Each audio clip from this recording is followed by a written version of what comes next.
নমস্কার, কেমন আছেন সবাই? রূপকথার নতুন একটি ব্লগে আপনাদেরকে অনেক স্বাগত জানাই।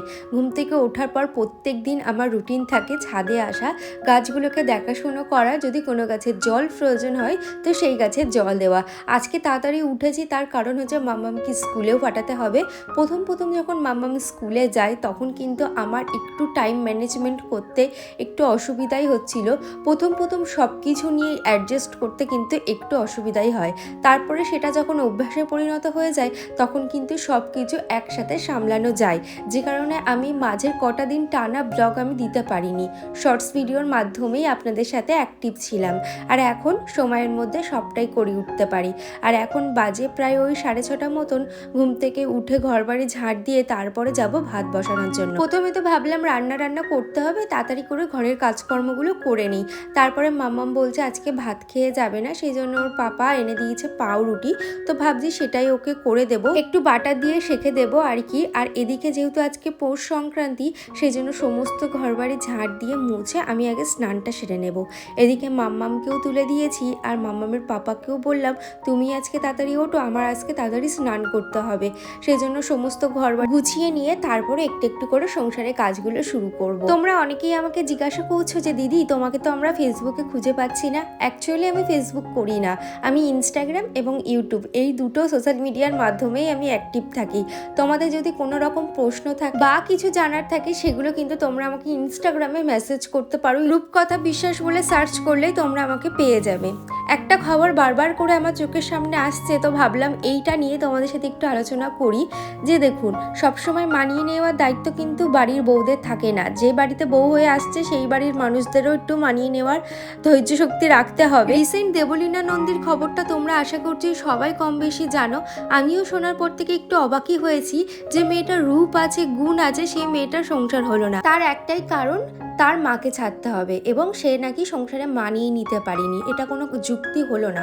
সে যতটা মানিয়ে নিতে পারবে অপরজনকেও ততটাই মানিয়ে নিতে হবে, তাই না? তবে দেখুন, প্রত্যেকটা মানুষ তো আলাদা, প্রত্যেকটা মানুষের ধৈর্য শক্তি সহ্য করার ক্ষমতাও আলাদা। তাই প্রত্যেকটা মানুষ যে সবসময় অনেকটা সহ্য করে নেবে, তুমি কিছুই দেবে না, তোমার দিক থেকে উইক 0 থাকবে, এটা করলে কিন্তু হবে না। যে মেয়েটার ধৈর্য কম, মানিয়ে নেওয়ার ক্ষমতা কম, সেই মেয়েটিকেও কিন্তু আস্তে আস্তে বুঝতে হবে, এবং সে যখন বুঝতে পারবে তার ধৈর্য শক্তি অনেকটা বেড়ে যাবে। তার সংসার জীবনে সে অনেকটা দীর্ঘদিন কাটানোর পর তার ধৈর্য শক্তি এমনিই বেড়ে যাবে, তাই না? বিশেষ করে একটা মেয়ে যখন মা হয় তার ধৈর্য শক্তি সহ্য করার ক্ষমতা অনেকটা বেড়ে যায়। এদিকে দেখুন, আপনাদের সাথে কথা বলতে বলতে আমার স্নান কমপ্লিট হয়ে গেছে, আর ভাবছি চুলটা না এবার আর কাটবো না। আজকে যেহেতু পৌষ সংক্রান্তি, আজকে আলতা পরে তারপরে পুজোটা দেব। আর এদিকে আমি গল্প করছিলাম শাশুড়ি মায়ের সাথে, আর এদিকে আলতা পরছিলাম, তারপরেই চলে আসলাম পুজো দেওয়ার জন্য। আর আগের আমার ব্লগে কমেন্ট করেছিলেন রিয়া ঘোষ, আমাকে কমেন্ট করেছে খুব সুন্দর হয়েছে ব্লগটা, আমিও নতুন ব্লগ শুরু করেছি। থ্যাংক ইউ রিয়া, আর তোমার এই জার্নি যেন খুব ভালো হয়। নতুন ইউটিউব চ্যানেল শুরু করেছো, তুমি মন দিয়ে কাজ করো এবং রেগুলারিটিটা মেনটেন করো। তানিয়া আমাকে কমেন্ট করেছে খুব সুন্দর হয়েছে ভিডিওটা, দেখে নিলাম, লাইক দিয়ে ডান করে দিলাম। Thank you so much Tania, এইভাবে আমার পাশে থেকো। হীরা আমাকে কমেন্ট করেছে খুব সুন্দর হয়েছে দিদি, তোমার ব্লগ খুব সুন্দর লাগে। থ্যাংক ইউ, এইভাবে আমার পাশে থেকো। এদিকে আমাকে কমেন্ট করেছে পুতুল লাইফস্টাইল থেকে পুতুল দিদি ভাই, যে অনেক সুন্দর লাগলো। থ্যাংক ইউ, এইভাবে আমার পাশে থেকো। মারুফ আমাকে কমেন্ট করেছে খুব ভালো লাগে দিদি ভাই, তোমার মতন আমাকেও কিন্তু সকালে উঠতে হয়, রান্নাবান্না করতে হয়।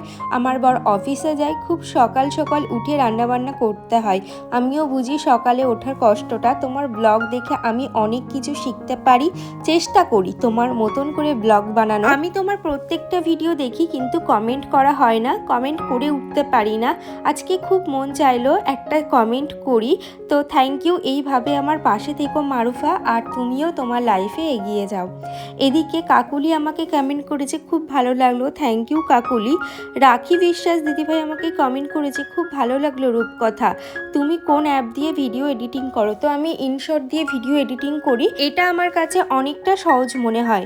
সাথী আমাকে কমেন্ট করেছে এখন রাত 11:30 বাজে, কাজ সেরে এসে এখন নেল পালিশ রিমুভ করতে করতে তোমার ভিডিও দেখে নিলাম। থ্যাংক ইউ গো, এইভাবে আমার পাশে থেকো। আর রাত্রেবেলা আমিও নেল পালিশ পরি এবং রিমুভ করি, কারণ সারাদিনে না আমিও সময় পাই না। আপনাদের সাথে কথা বলতে বলতে এদিকে আমার রান্না বান্নাও শুরু করে দিয়েছি। রান্নার জোগাড় করতেই কিন্তু সব থেকে বেশি লেট হয়, তো সমস্ত রেডি করে এখন আমি রান্নাঘরেও চলে এসেছি।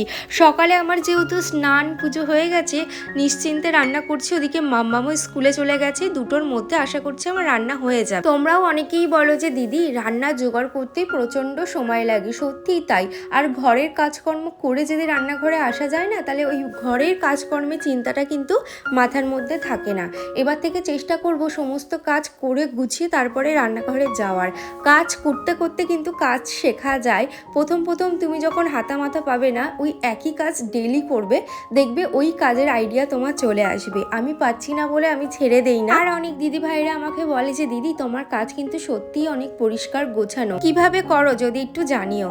তো কাজ শিখতে শিখতে বা কাজ করতে করতে কিন্তু কাজের আইডিয়া চলে আসে, এবং আমি যখন বুঝে নেব যে এই কাজটা আমাকেই করতে হবে, এই কাজটার পিছনে আমাকে আর কেউ সাহায্য করবে না, তখন কিন্তু ওই কাজটা তোমার একেবারেই শেষ করতে হবে। কারণ ওই কাজের পিছনে তোমাকে আর কোনো রকম সময় দিলে হবে না। তখন আমার মেয়ে ছোট, আমার মেয়ে যখন ছোট ছিল তখন থেকেই আমি এই জিনিসগুলো বুঝে নিয়েছি। আমার কাজটা যখন আমাকেই করতে হবে, তখন সেই কাজটা পরিষ্কার করেই করে নেব এবং একেবারেই কমপ্লিট করব, যাতে ওই কাজে আমার দ্বিতীয়বার হাত দিতে না হয়। তো এই হচ্ছে ব্যাপার, কাজ শিখতে শিখতে বা কাজ ডেলি করতে করতে কিন্তু কাজের একটা আইডিয়া চলেই আসে। এদিকে দেখুন আপনাদের সাথে কথা বলতে বলতে এদিকে আমার চিকেনটাও হয়ে গেছে, আর এদিকে নুনটাও ঢেলে নিচ্ছি। আমি নুনের পাত্র কিন্তু কখনোই শনিবার দিন ধুই না, এবং বৃহস্পতিবারেও কিন্তু আমি নুনের পাত্র খালি করি না। এটা হচ্ছে এই টুকটাক নিয়ম, যেটা আমার মা ঠাম্মা এদের কাছ থেকেই শিখেছি। যাই হোক, এদিকে বেসিনটা পরিষ্কার করে নিয়েছি, ওদিকে মাংসটাও হয়ে যাচ্ছে। তো তাড়াতাড়ি আজকে কাজগুলো গুছিয়ে নিলাম। মাংসটা আজকে একটু কষা কষা করবো, এই যখন মাংসটা হচ্ছে। আর আমার তো সকালেই সমস্ত কাজ হয়ে গেছে, আর ওর বাবা গিয়েছে মাম্মামকে আনার জন্য। এখন বাজে 1:37, এখন বাজে 1:37। এখন যাব আমি ওপরের ঘরে গিয়ে। আর মাম্মামের জন্য কেনা হয়েছে একটা জামা, যেহেতু বাড়িতেই বিয়ে লাগছে কটা দিন পরে। তো এই যে মাম্মামের জামা কেনা হয়েছে, চলো তোমাদের সাথে একটু শেয়ার করি। তো এটা নেওয়া হয়েছে বড় বাজার থেকে। তো আগের দিন গেছিলাম বড় বাজারে, আমাদের শাড়িগুলো তো ফলস পিকো করতে দিয়ে এসেছি, তবে মাম্মামের জামাটা আপনাদের সাথে শেয়ার করা হয়নি। এই জামাটা নেওয়া হয়েছে মাম্মামের জন্য, আর ওখান থেকে আমরা গেছিলাম জুডিওতে, আর ওখান থেকে নিয়েছিলাম দুটো নেল পলিশ। কেমন হয়েছে অবশ্যই কমেন্টে জানিও। আজ আসি তাহলে, টাটা।